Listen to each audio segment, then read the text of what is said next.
السلام علیکم محترم ملګرو. مفتی فضل غفور صاحب تاسو یې پیژنئ، ډېر خوږ انسان دی او یقینا د بیانات زه ذاتی طور باندې ډېر زیات اورم.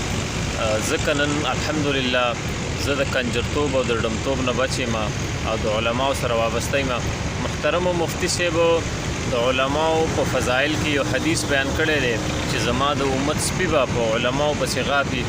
محترمو شارټ کلیپ د دارا سره واورئ او مخکې د ثواب په نیت شیر کوي. کیدای شي د دې په وجه باندې کوم کسان چې د علماو نه نفرت کوي، علماو پسې ردی بدی وایي، د هغې نه منې شي. راځئ ملګرو دي امام بخاری رحمت الله الادب المفرد کې روایت را نقل کړی دی، فرمایي تیرو نبی علیه السلام فرمایي تیرو امتونو کې یو سړي سپی ساتلی وه، میلمانه ورکره کور ته تلل، د خپل سپی پوه کړله چې ډېر قدردان میلمانه مې راځي غاپې به نه. میلمانه چې کله راغلل سپی خاموشه وه، خو د سپی په ګېډه کې دننه واړه واړه کوتري وو. نبی علیه السلام مبارک فرمایي هغه میلمنو پسې یې د مور په ګېډه کې دننه غپل شروع کړل.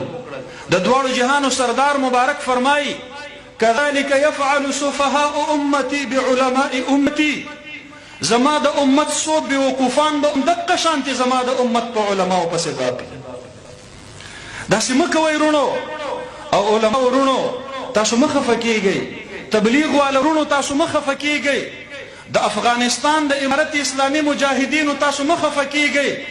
د جمعیت علما کارکنانو تاسو مه خفه کیږئ.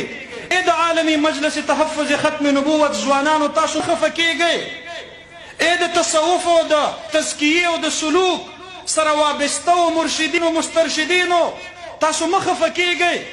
کو تاسو ته په یوه غیږ کې ځای میلاو نشي، نو د رحمت للعالمین غیږ تاسو ته انتظار کوي، هغه چرته هم نه درځي.